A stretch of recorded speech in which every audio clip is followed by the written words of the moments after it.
Because it is always a very challenging task to speak to people after lunch, and after especially such a good lunch, that I am myself in danger of falling off to sleep in my lecture.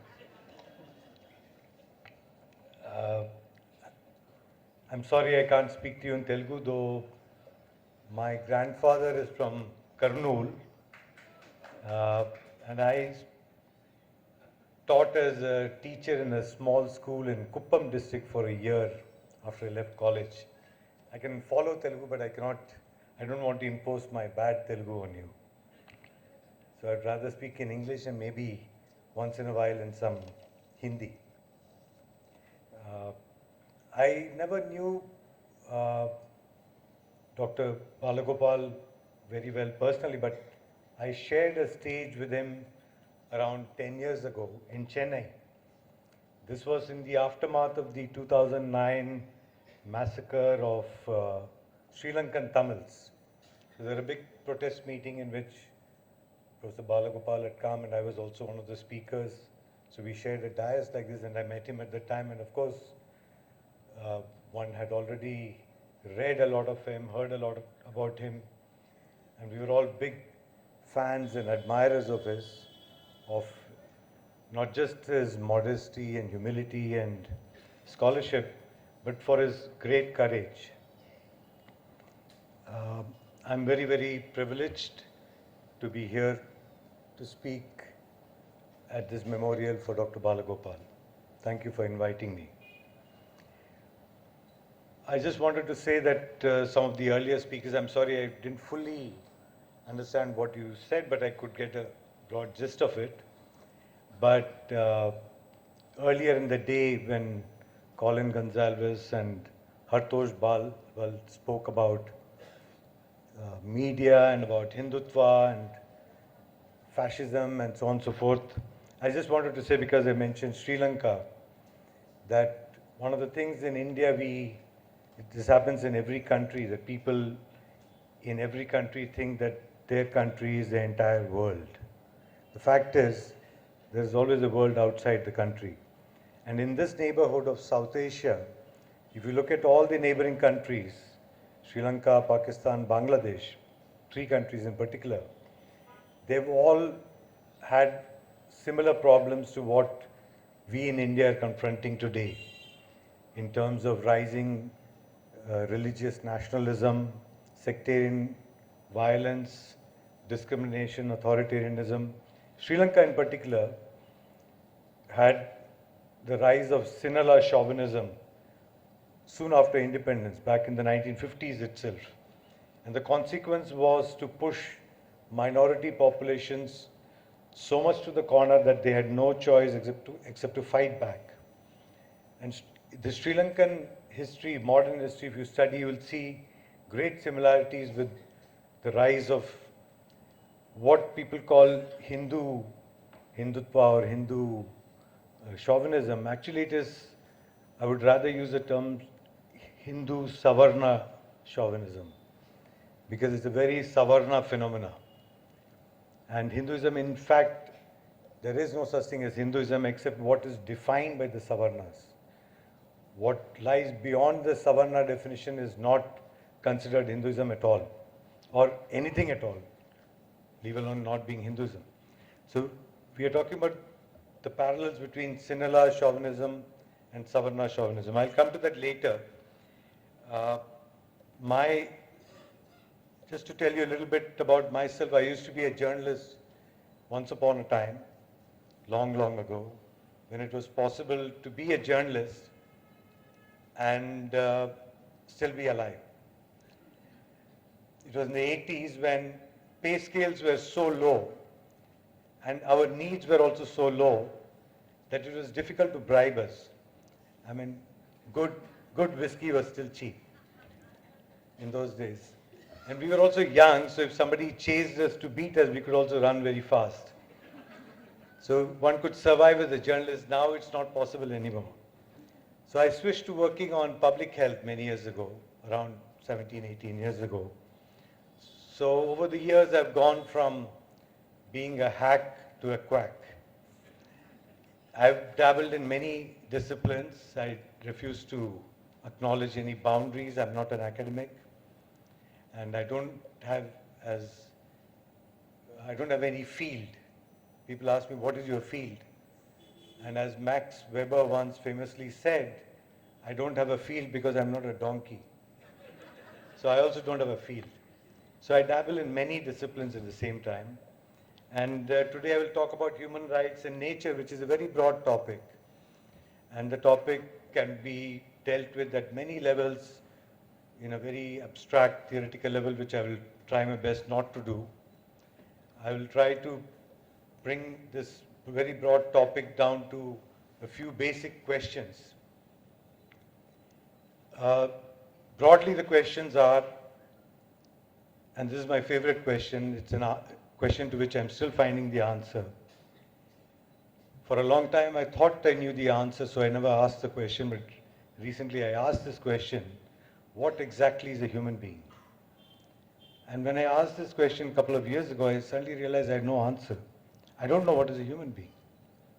There are definitions. We have grown up with some notion of what is a human being, but if you actually get into the details, even not just philosophically, but even from a science point of view, you realize that this human being is actually a very fancy term. It's more of an ambition than a reality. This creature, who we all are, what is it? It's somewhere between a plant and an animal. It's made of the same material as plants and animals. And it's not just plant and animal material, but ordinary minerals, which are very important. If you've got low sodium, you know what I mean, or if you've got low iron content in your blood. So even inanimate minerals play a critical role in the functioning of this creature called the human. So one of the questions I want to explore is what exactly is a human being? Because before you talk of human rights, I want to know what is a human. Only then I can determine what the rights are. The second question is how human interaction with nature, with the world of living beings outside us, and also non-living beings, but let's confine ourselves to living beings for some time. How do we interact with other living organisms, with the plants and different animals? The soil is also living. How do we interact with soil, air, water? And how does our interaction have an impact on how we deal with other humans? I think there's a big impact. I'll come to that. The third question is that this creature called the human is like nature itself, capable of a lot of good and a lot of bad things. Humans are capable of tremendous amount of cruelty and violence and evil. They're also capable of great compassion and kindness and nurture. Both these qualities are there.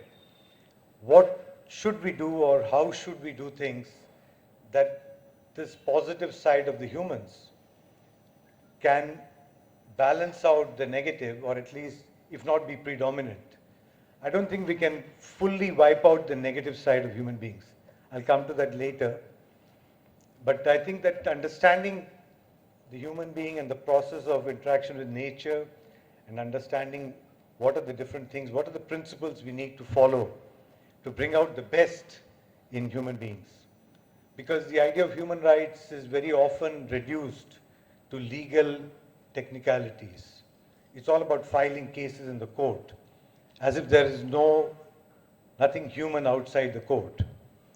Actually, the fact is that you cannot have any idea of rights, whether it's gender rights, whether it is rights of any section of society, without it becoming part of your culture, without it becoming second nature to you.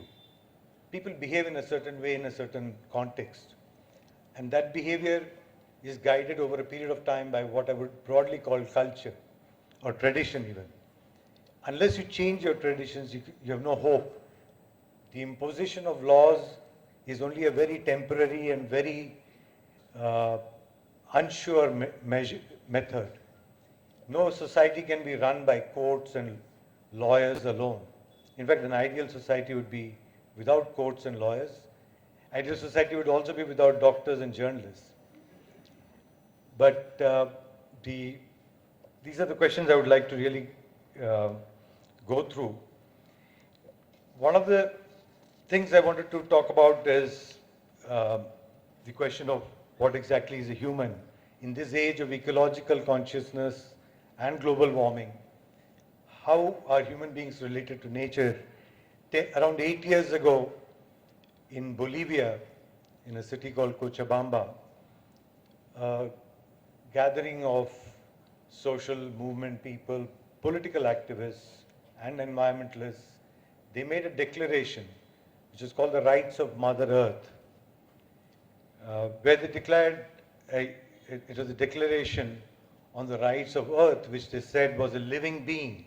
The planet Earth is actually a living being, and I won't get into the science of it, but it is borne out by a lot of scientific evidence, including the fact that what we call global warming is essentially human beings having given the planet a fever, and the temperatures are rising, and at some point of time the Earth is going to resolve the fever by expelling whatever causes the fever, that is us. But the Earth is a living being, they declared, and subsequently 2 countries, Bolivia was one and Ecuador was the other, they actually included the rights of Mother Nature in their constitutions. So it's a constitutional right. Now, how that is interpreted and how that is actually implemented in practice is a different issue. Like with human rights, the interpretations are many and you have to constantly fight for them. You cannot fight one battle and hope that it will remain like that forever. You have to constantly fight. The same is true of the rights of nature. But I want to tell you a little bit of background, because it's relevant to us here in India also, that the rights of nature was not some kind of esoteric, fancy concept that was thought up by a few intellectuals or so on and so forth. It was actually in the context of particularly the Andean region, which is a very large percentage of indigenous people who were historically colonized by the Europeans from the days of Christopher Columbus, and who were subjected for centuries to the worst kind of racism, the worst kind of plunder. In fact, today in India, there are many struggles going on against mining activities. If you look at the history of mining outside Europe, some of the worst examples of atrocities committed because of the mining lobbies and the mining companies was in Latin America. And the struggles that took place there were very long, and they were met with a great amount of brutality. Just to give you a small example, again to show that while in India we face many problems, there are other countries and other peoples with equally big problems or even worse.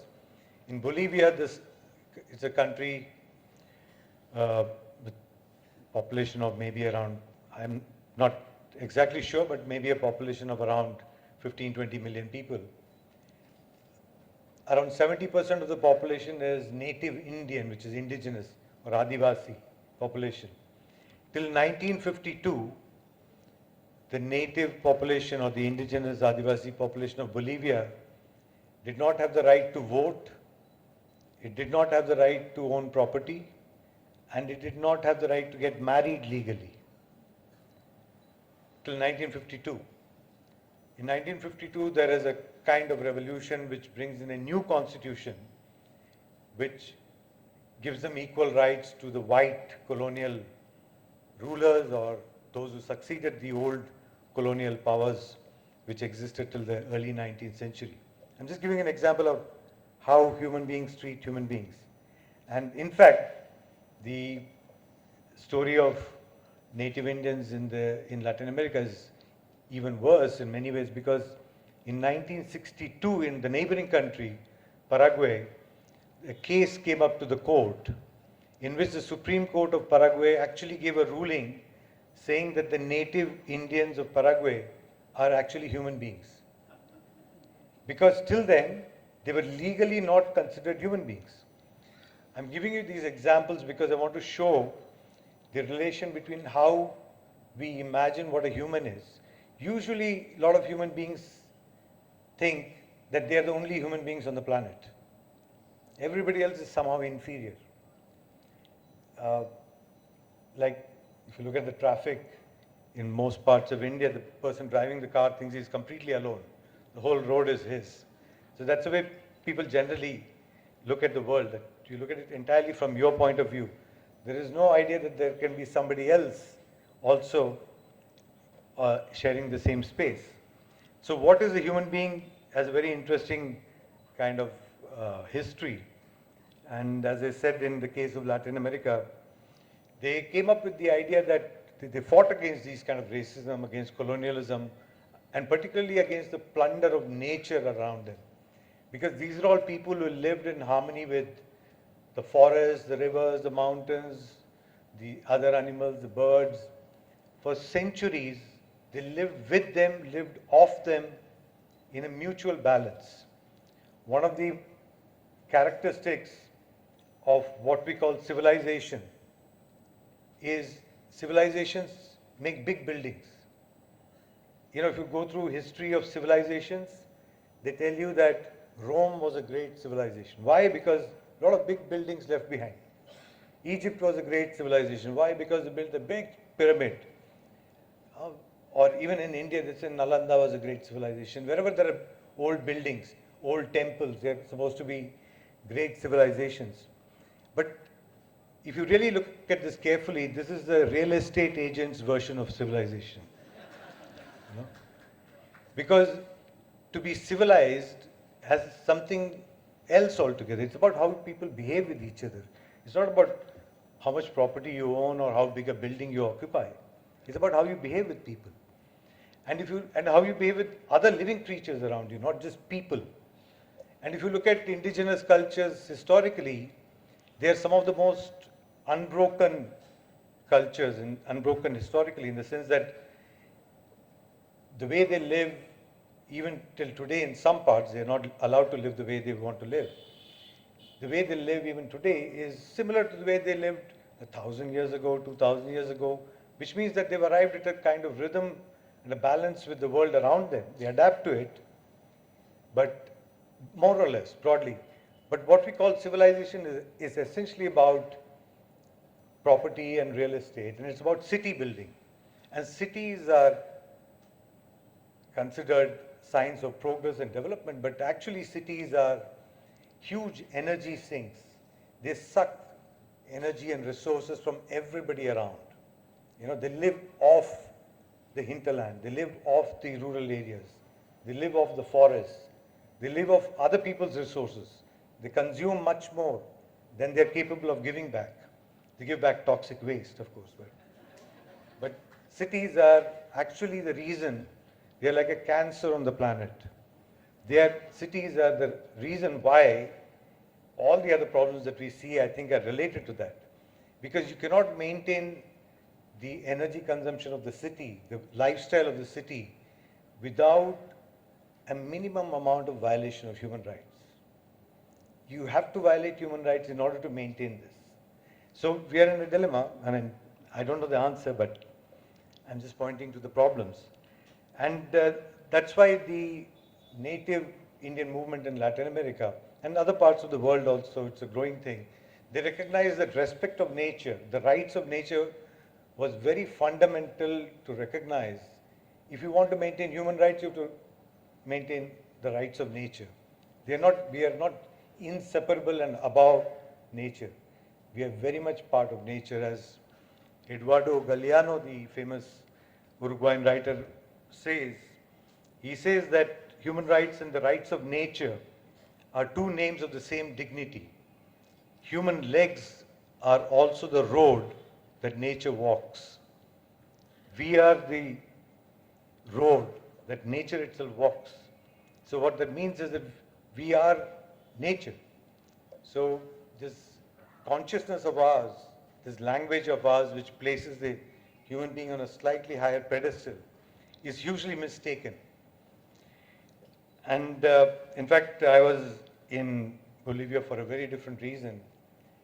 I work on something called antibiotic resistance. I work on health, on antibiotic resistance, which is actually in the medical world, the term is used to refer to how antibiotics are not working anymore or not working as effectively because bacteria have become resistant. Because bacteria are refusing to die. And this is supposed to be a problem for human beings. It's not a problem for bacteria. And somehow, from the time I got involved in this 10 years ago, I've remained very sympathetic to the bacteria.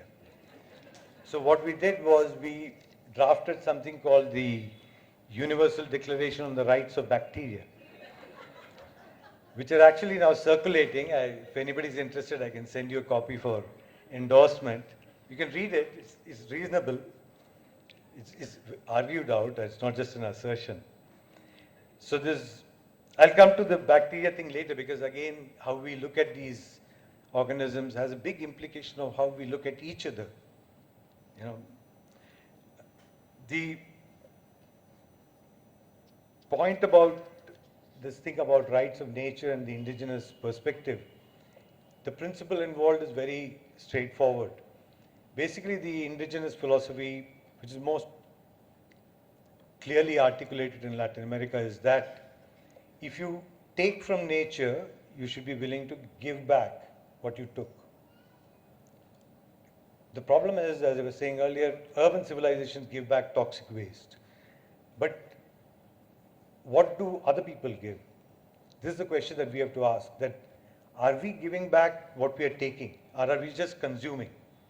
The central problem of the globe today is that resources are not only being hoarded or not only being shared unequally. Inequality is one issue, is a huge issue. But it's also that the general amount of consumption is growing without being able to replace. You cannot replace fossil fuel. You cannot replace a lot of water once it is completely degraded. You cannot replace soil if it becomes infertile, unfertile, and so on and so forth. You cannot replace all the species on the planet that have become extinct. We are not capable of doing many of these things, but yet we are willing to destroy them or claim them. What the indigenous perspective is saying is, don't do anything that you cannot undo. That's the point. Now that's a principle that the rights of nature really is all about. Now in the Indian context, coming to the Indian context, if you look at it carefully, actually we have traditions.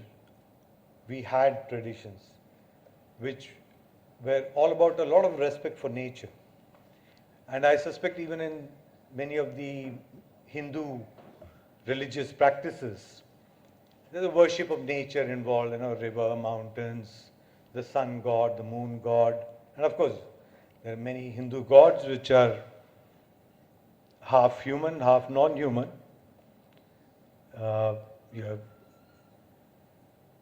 what in the Western media they like to call the elephant-headed god. Ganesha, you have Hanuman, you have Narsimha Avatara. So in the Indian consciousness, in the Indian tradition, there was this element of ease with which we didn't see the human being as special and alone. We found some kind of solidarity with other creatures. The problem, however, is that, and this probably again came from indigenous traditions in India. We must not forget that India is a very diverse country. And what passes off as India or Hinduism, as I said earlier, usually is what is defined by a small group of privileged people. And these privileged people have passed off other people's concepts also as their own, very often.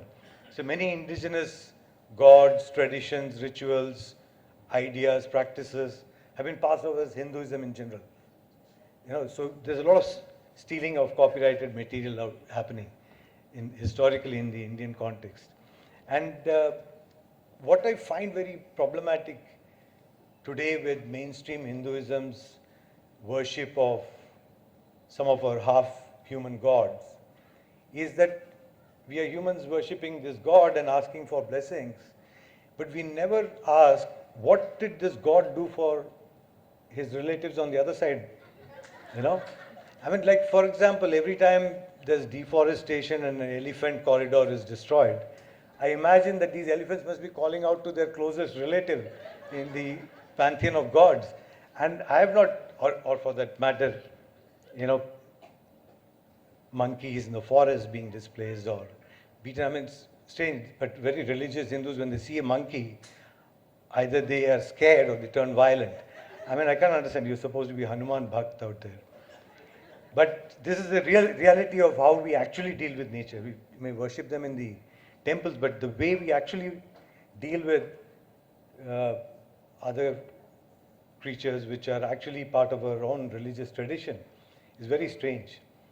And there's a hypocrisy that is entered. We call the Ganga a holy river, but the way you treat that river, I mean, no, even an enemy river should not be treated like that, leave alone a friendly one. So it's the whole, there's a hypocrisy and there's a use of these, because popular kind of imagination has thrown up these ideas of unity with nature and all, but in the Indian context it has been hijacked. Like with every other great idea, every noble idea in this land has been hijacked by a handful of people, from Buddhism to the Bhakti movement, from to the concepts of ahimsa. Everything has been hijacked for use by a small group of people all the time. The rights of nature, in that sense, has been subverted. Another example I can give you is, I sometimes wonder. Somebody asked me to talk about. I was actually in Gujarat at an ashram run by somebody called Murari Bapu. Murari Bapu is a great Ramayana storyteller. He happened to be at that time, this is around 7-8 years ago, and he had taken some initiatives on peace and communal harmony after the Gujarat riots. So some of my friends were involved with him. They asked me to come and speak there at his, he holds a 3-day kind of seminar, a conclave every year. So there I was tempted to talk about, because his subject was Ramayana, so I wanted to say something about that. And the only thing I could say in the context of my work on health and environment was to say that if Ram were to be sent into exile in the forest, it would be impossible because there's no forest left. Where would he go? I mean, the first person he would confront is probably a forest department official. That's the end of Ramayana. I mean, nothing would move further. He'd be sent back home. But having said that, I also wonder what happened to those forests. And you realize that these great Ram Bhakts, the fellows who keep on chanting the name of Ram all the time, they are the ones who've stolen these forests also. Because they're all forest contractors. And now they have become building contractors. They want to build a temple to Ram. So I'm very suspicious of this, particularly the environmental side of it. I'm not talking about the political side of it. So in India, the idea of nature and the rights of nature has a history, but I am afraid it's become very, very suspect at the moment. And in fact, the problem in India is that we never even had a concept of human. This was a land where traditionally there were only two categories used. One were devas, the other were asuras. There's nothing in between. The idea of a human with universal rights, a universal entity with universal rights, equal opportunity, it doesn't exist.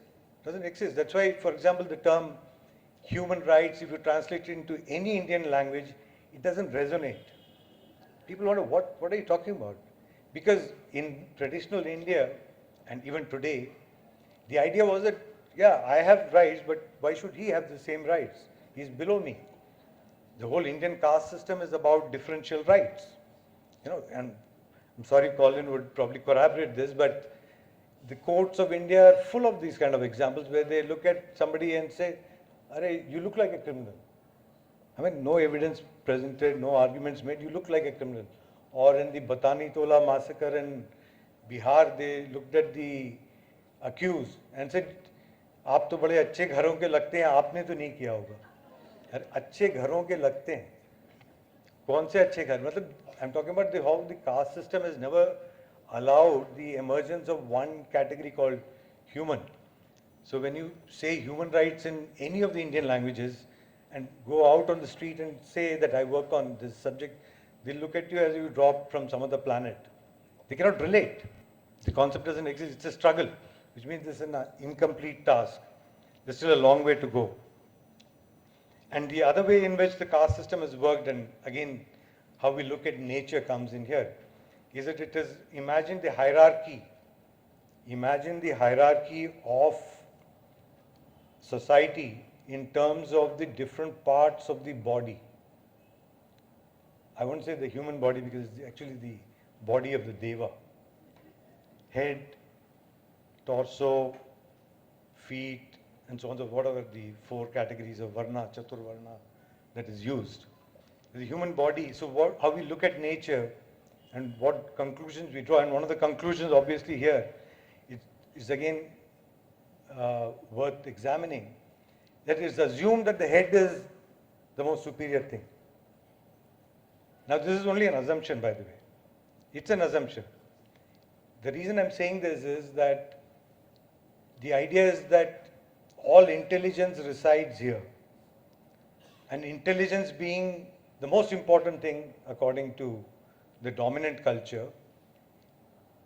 If somebody is articulate, somebody can think, somebody can manipulate abstract concepts. If you're a mathematician or a physicist or a poet or whatever, you're supposed to be superior to everybody else. So the people who work, people who use their bodies, they're right at the bottom. And this is reflected not only in the caste system, but also the class system. People who actually use their bodies to work are paid the least. People who do software and finance are paid the most. You know, the world's economic structure today is actually a kind of global Brahmanism. You know, I call it e-Brahmanism. You know? It's also very digital. In fact, it's not digital, I call it digital. You know? It's a digital India. So this is where we are. This idea of intelligence as being residing in the head, it's only an assumption. For example, in a room full of Einsteins, if there's an earthquake, the most intelligent person is the one who can run faster than the other. You know? So then your legs become the most intelligent part of your body. So how come your head is the most intelligent? It's not. It's just an assumption. And anybody who assumes this should be hung upside down for some time. I'm just giving an example of how, looking at nature, we come to conclusions, and usually wrong conclusions. In fact, some time ago, maybe around a decade ago, talking to a similar meeting of human rights activists, I said, and I said it very seriously, that I don't want to work for human rights in India because the concept of human doesn't exist. I would rather work for cow rights. My point at that time, and I was serious. People laughed because they thought I was, far-fetched idea. I said I want the same rights as a cow because I know I'll be really safe. At least nobody can kill me. And maybe I'll get some fodder and also a place to sleep in the gaushala. So I'm already better off than most two-legged creatures in this country. I'm already better off than them. But at the time people laughed at it, but today we are living in an era where it's frightening reality. But again today, to update my observation from 10 years ago, I find that the caste system has entered the world of cattle also. Because now they're distinguishing between Indian cows and foreign cows and half-breed cows. And of course cows that cross the border and come over from Pakistan or Bangladesh, they're particularly suspect. They may be subject to a national citizens registry check or something, I don't know. So the caste system is operative in the world of cattle also. But I want to talk about the cow a little more than what I've said, because I think that while there are many theories of why the world is the way it is, I think the cows have got a lot to do with it. The reason is that, in my younger days when I used to read Marxist literature, one of the most common phrases used was exploitation of man by man. End the exploitation of man by man. Then I realized that, first of all, it's not man being exploited by man.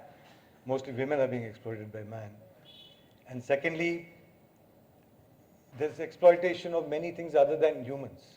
And one of them is nature, as I said earlier, but particularly domesticated animals.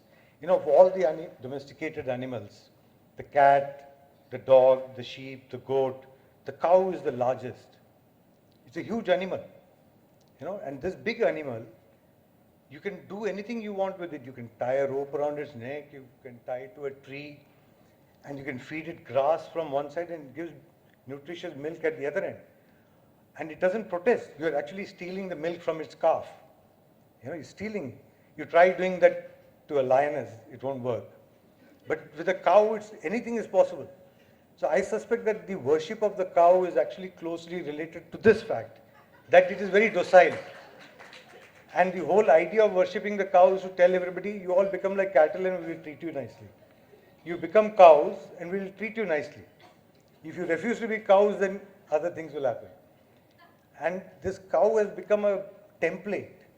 And it's quite interesting that it's not only in traditional cultures, but even in modern capitalism. In fact, the word capitalism, I looked it up a couple of years ago. The etymology of the word capital is very interesting. The closest word before capital from which capital comes is chattel. Chattel means personal effects and personal property. Now the root of the word chattel is cattle. Again, if you look at a word we use in English, pecuniary. Pecuniary means anything to do with money. The term pecu is from Latin, which is cattle. So the cow is at the heart of modern capitalism also. Not only in the heart of other things.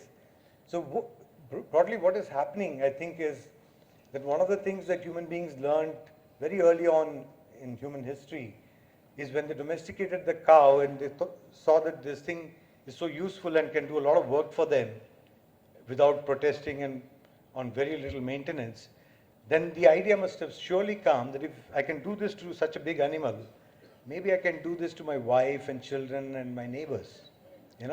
So the idea of slavery comes from there, or domestication.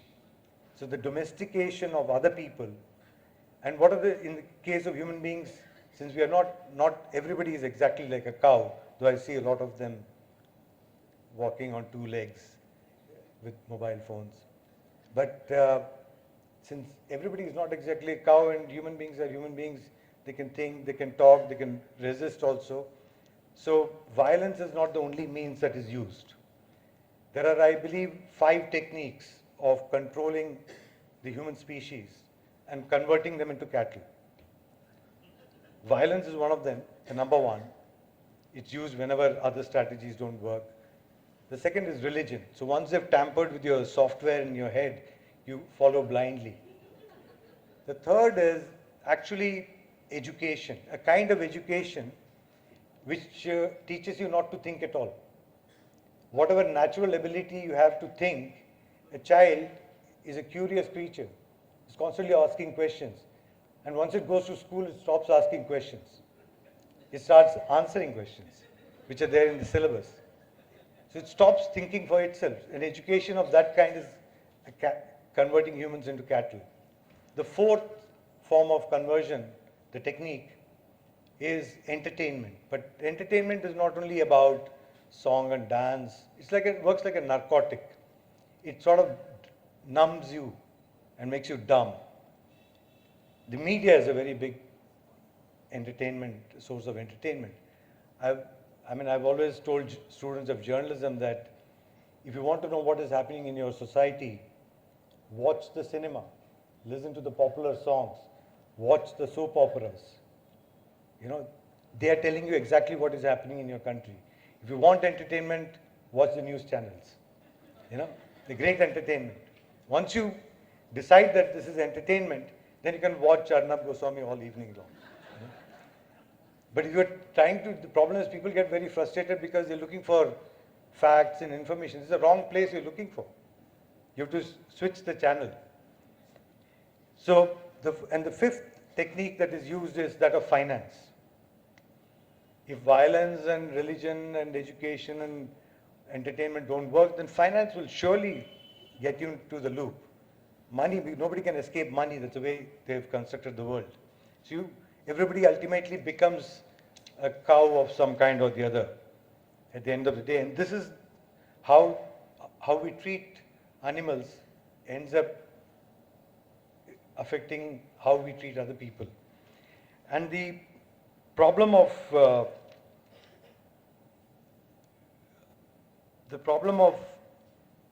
how human relations with nature is even more frightening comes from the example of the area that I work in, which is basically on bacteria and bacterial diseases and bacterial resistance. Now, bacteria is a very broad term. We don't know how many species there are. The estimate is between anywhere from 5 million to 100 million species. When I say bacteria, please understand that there's a very, very diverse range of creatures. There's no one kind of bacteria. And it's a very poorly studied area. The assumption is that some bacteria cause diseases, but the assumption is that all bacteria are bad. So when you say bacteria, usually for most people, they think, oh, this disease-causing germs, we would kill them. That's why disinfectants and antiseptic and this constantly kind of trying to clean up everything. It comes from this phobia of bacteria.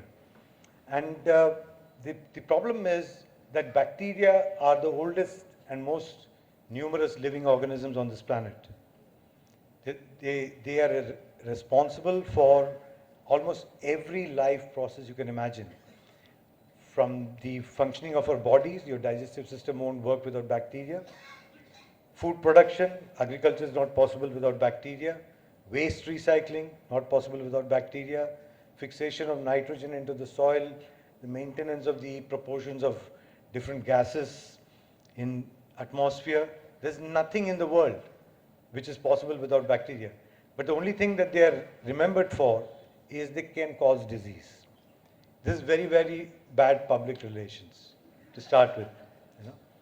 But what I'm saying is that this is exactly how we look at the world. The people who do everything for you, they cook, they clean, they are your security guards, they do the food production, they do all the heavy lifting. And the only thing most people in cities are worried about is he going to steal something from me? I mean, it's amazing. This mindset of looking at the people who work as potential thieves. This is a thief who's worried about other people being potential thieves. This is the mindset. So bacteria are basically in the same place. So the way you look at bacteria, you look at the poor, the marginalized, anybody who define as being not exactly human. And the problem in modern period compared to, traditional prejudices have been around. I don't think there's been ever a point of time in human history without prejudices. People always have an opinion, oh, that fellow's like that, or that community is like that. I think you cannot get rid of this completely. In modernity, the problem is, the modern period, that this prejudice, when combined with very efficient, high technology, becomes very dangerous. I'm bringing the role of technology in particular because that is what fascism is all about. Fascism is not about just hatred or prejudice. I can be very hateful about somebody, but if I don't have the technology to do anything about it, I'm useless. I can't. See, fascism is used as a term, abused term, very commonly. Everybody from somebody's mother-in-law to the multinational is a fascist. No, I don't think you should use it so loosely. Fascism is a specific combination of obscurantist, prejudice, hatred also is one part of it, irrational ways of thinking, combined with the organization and the efficiency of a modern state apparatus or a technological apparatus. Why is Aadhaar so problematic? Aadhaar is problematic because it is capable of pinning down each Indian citizen. You can locate each person and keep track of everything that they are doing, assuming that they do it efficiently. The potential of Aadhaar to convert India into a fascist state is huge. That's why Aadhaar should be opposed. And actually, to point out that Aadhaar will not work because it is inefficient is a bit of a wrong argument. I think we should be happy that it is inefficient. I've always believed that in India, we are still not ready to call India fascist, because we still don't have engineers who can make a gas chamber which won't leak. If they make one, it'll be leaking all over the place, and thank God for that. I'm very afraid of efficient engineering, because you have people with bad intentions, and if you combine them with good engineering, we're all finished. I'm hoping nobody is recording my speech somewhere with very efficient technology. The point I'm making is, quite recently, for example, this weighty president of a national party which is in power, he called undocumented Bangladeshi migrants as termites. This is again an example. He said termites. Now, the assumption that a lot of readers would have made is termites, yeah, eliminate them. Termites have to be eliminated. But actually, if you look at it, it's quite interesting. I don't know how many people have actually studied what termites do. Termites are among the most amazing social insects. There are very few insects which are actually social insects. That is, they work as a community. They got very sophisticated social structures, communication methods, like the bees and the wasps, and the ants and the termites. These are the only social insects in the planet. And termites are amazing. They basically recycle all dead wood. They basically clean up the earth for you. Now, it's a different matter that they don't know that you just built a new house. They only see the dead wood. And I'll tell you, I see no problem because if one is opposed to all forms of private property, then termites are your friends. I can tell you that. I support termites. And in a way, in a strange way, they're also, I call them nature's Buddhists, because they teach you the idea of impermanence. Nothing is permanent, not even your new house. So there's something nice about termites. That apart, I'm saying the idea of calling Bangladeshi migrants as termites, in his mind, definitely he's got genocidal intentions. He wants to put them all in a gas chamber and finish them off. This is what they want to do. So the intentions are definitely very murderous. But thank God, I still think that they're not that efficient. So we still have some time left before it really happens. In the Nazi period, it was well known that the Nazis called the Jews vermin. They called them vermin, rats, cockroaches, and they were very efficient, unfortunately. So they actually did what they intended to do. And that's why in the Indian context, there's a bit of a kind of mismatch between the great ambitions and self-image of our ruling classes and what they're really capable of. One of the things that they've done, for example, is this purchase of the Rafale jets. It's very interesting that from what I remember reading in the newspapers on a very regular basis, almost all the jets we purchased before this, they've been crashing monthly outside Agra, Jalandhar, Rohtak, all around Delhi. Every few months, a new fighter jet crashes. That's what will happen to these Rafale jets also, I'm sure. So the controversy will die out in more ways than one. Well, I want to sort of wind up my talk by saying that we are in a period where definitely as all of you know and has been said before, we're living in very difficult times, very stressful times, very dangerous times. There's a lot of tension, and not only in India, it's a global phenomenon today, that there is a sense of tension between communities, a lot more hate speech, a lot more hate activities. There's a threat, growing authoritarianism. But I feel that, while we ought to be worried, I think that we also need to put it in a bit of historical perspective, because if you understand, as I was saying about nature, one of the things in nature that is very obvious is there are large cycles, there are ecological cycles. There are things that are born, they grow, they live, they age, they deteriorate, and they die, and then they again are born. They're part of large cycles. It's not only individuals who are part of cycles. Entire societies, and I would say the whole planet, is also part of a cycle. that entire societies grow in a particular manner, they thrive, they survive, there's hope, there's optimism, and then there's a decline, there's an erosion of institutions, there's an erosion of values, processes get damaged. And slowly, without knowing, as Hartosh was saying about the media, whatever we are witnessing today in the media today didn't happen in the last 3 years or 4 years. It's a long, slow, long process. So the erosion factor, and this happens to the best of systems in a country where you had great saints like Gandhi or Subhash Bose or Bhagat Singh or even Nehru or whoever. I mean, there are many, many great people as individuals at the helm of leadership in this country. From there to the choice between the Ram Bhakt and the Shiv Bhakt is a precipitous fall. It's a huge fall. The question is, have we become poorer human beings as a country? In a way, yes, because there's a decline of standards, decline of institutions. Societies go through decline. The Indian Republic is 70 years old, roughly. And 70, interestingly, is also the average life expectancy of Indians. How much longer can the Republic live than the average Indian? I don't think so. I think we are here for another maybe maximum 15, 20 years, and something else is going to happen.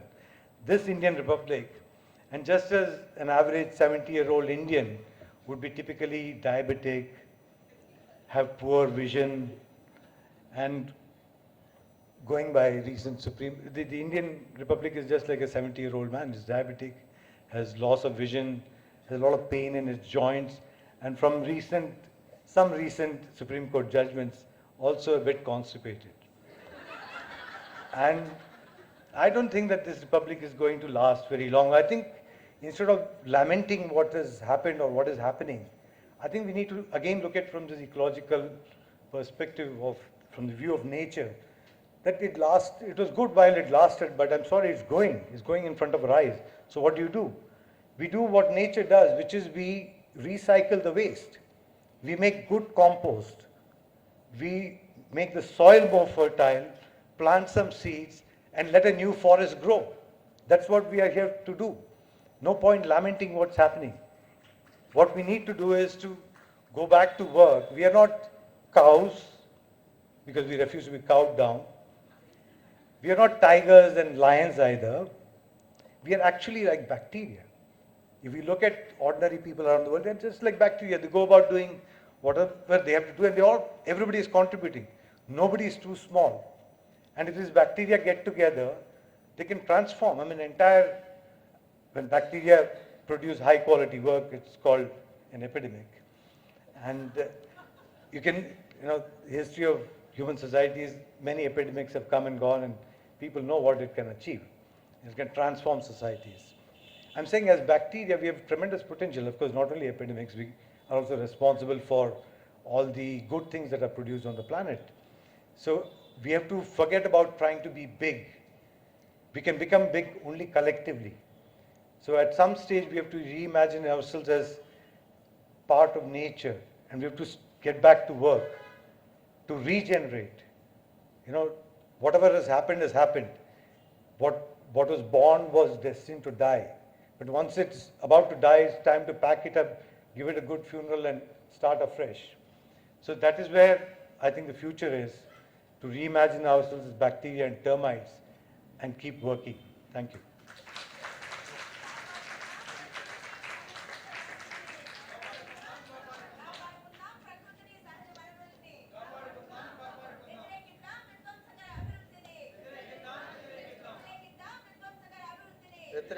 వ్యతిరేకిద్దాం.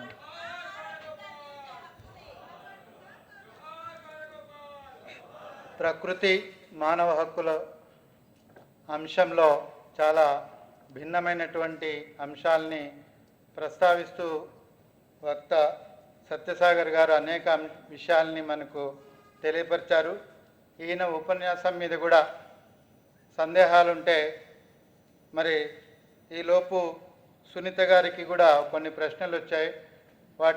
వాటికి సమాధానం ఇచ్చిన తర్వాత మరి సత్యసాగర్ గారు తన ఉపన్యాసానికి సంబంధించినటువంటి సందేహాలని నివృత్తి చేస్తారు.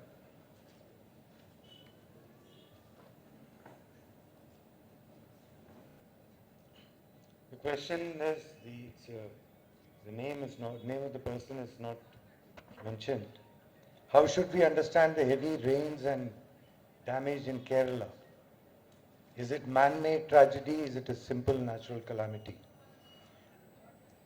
Well, I think that it's a combination of both, obviously.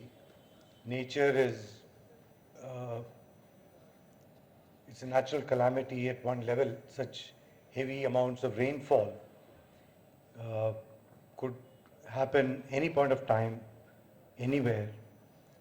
But it's a man-made tragedy also because once the rain falls on the ground, what structures you have on the ground, what preparations you have on the ground, what you've already done to the earth, then determine what this water that's falling will do. So in the case of Kerala, which is a very highly urbanized state, so you have road building activities everywhere, you have constructions everywhere, you have huge number of dams, all the hills, particularly a lot of damage was in the hills where landslides took place. So the hills are more prone to landslides because of road building. The dams were full, so they had to release water. So that added to the water levels. People have paved roads and concrete all over the place, so it's difficult for the water to sink in.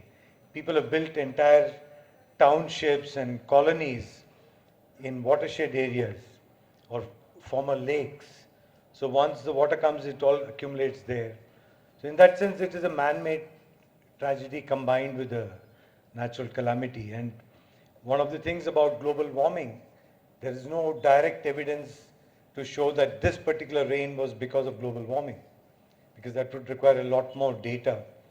But today we know that it's a very simple principle of physics that if you heat water, water evaporates. In the case of the earth gets hotter.